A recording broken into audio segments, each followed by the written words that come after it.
میری عمر 13 برس تھی جب 1991 میں 22 اور 23 فروری کی درمیانی جو رات تھی، کنن پوشپورہ کے 2 گاؤں تھے۔ ایک بھارت کی پوری یونٹ وہاں ٹوٹ پڑتی ہے، اس گاؤں کو معاشرے میں لے لیتے ہیں، کریک ڈاؤن کر لیتے ہیں پوری فوج کو لگا کے۔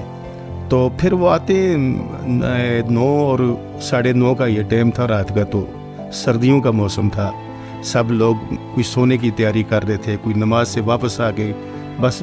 سکون ہی کرنا چاہ رہے تھے کہ تب تک پتہ لگا جی کریک ڈاؤن فوج آ گئی ہے۔ انہوں نے اس طرح کیا کہ وہ مسجد کے لاؤڈ سپیکر انہوں نے استعمال کیے، تو اس میں اعلان کیا انہوں نے کہ جو مرد حضرات ہیں، نوجوان ہیں، بچے ہیں، وہ باہر آ جائیں۔ تو میں بھی وہاں پہ موجود تھا، تو سارے لوگ نکل آئے، ظاہر ہے خوف کے مارے، جب انہوں نے پورا ہم گولی مار دیں گے، ہم یہ کر دیں گے، وہ کر دیں گے، وہ ڈرانا دھمکانا شروع کیا، تو لوگ باہر آ گئے۔ باہر آئے گا ہمیں تو ایک پنڈال میں انہوں نے جمع کر لیا، تو ہمیں کہا گیا کہ آپ سر نیچے کر کے بیٹھ جائیں۔ تو سب اپنی اپنی باری پہ لائن میں لگ کے تو بیٹھنا شروع ہو گئے۔ تو ہمارے پیچھے والی سائڈ پہ انہوں نے فوجی کھڑے کر دیے، اس سائڈ بھی چاروں طرف کارڈن کر کے، کوئی اوپر نہیں کرے، سر اوپر نہیں کرے گا۔ تو سب نے ظاہر ہے ایک بندوق والا کھڑا ہو تو سر کرے گا بھی کون اوپر۔ تو ایک تو مجھے اس وقت غلامی کا احساس ہوا کہ ہمیں سر اگر جینے ہیں تو سر نیچے ہی کر کے جینا پڑے گا۔ تو یقین کریں کہ جب تھوڑا ٹائم گزرتا گیا، آدھا گھنٹہ پونا گھنٹہ، تو چیخو پکار شروع ہو گئی، خواتین کی چلانے کی آوازیں شروع ہو گئی۔ میں آج بھی میرے خیال میں 33 برس ہو گئے ہیں اس واقعے کو،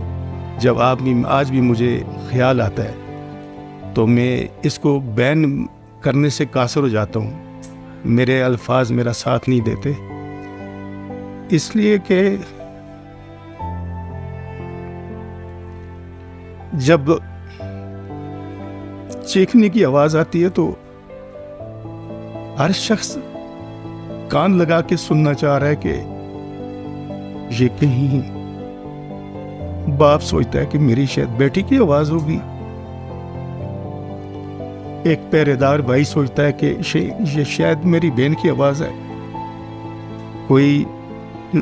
بیٹا سوچتا ہے کہ یہ کہیں 80 سالہ میری ماں کی آواز تو نہیں ہے۔ یہ منظر جو تھا یہ قیامت صغرا تھی۔ تو یہ سلسلہ 3 سے 4 گھنٹے یہ جاری رہتا ہے۔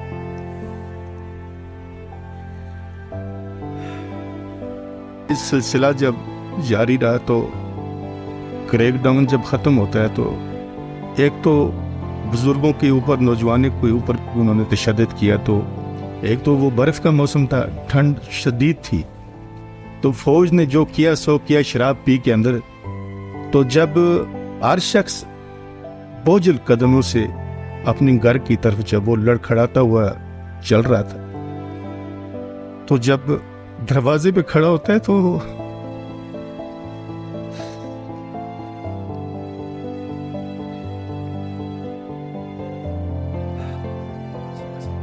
ایک بھائی جو اپنی بہن کی طرف کسی کو آنکھ اٹھا کے دیکھ نہیں دیتا تھا، اس کو یہ احساس تھا اس وقت کہ شاید میں اندر جاؤں تو پتہ نہیں میری بہن کی کس حالت میں ہوگی۔ جب انہوں نے ہر شخص، ہر گھر کی ادھر سچویشن اسی طرح کی تھی،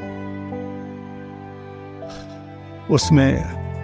11 سال کی بچی سے لے کے 80 سال کی عورت کو بھی انہوں نے نہیں بخشا۔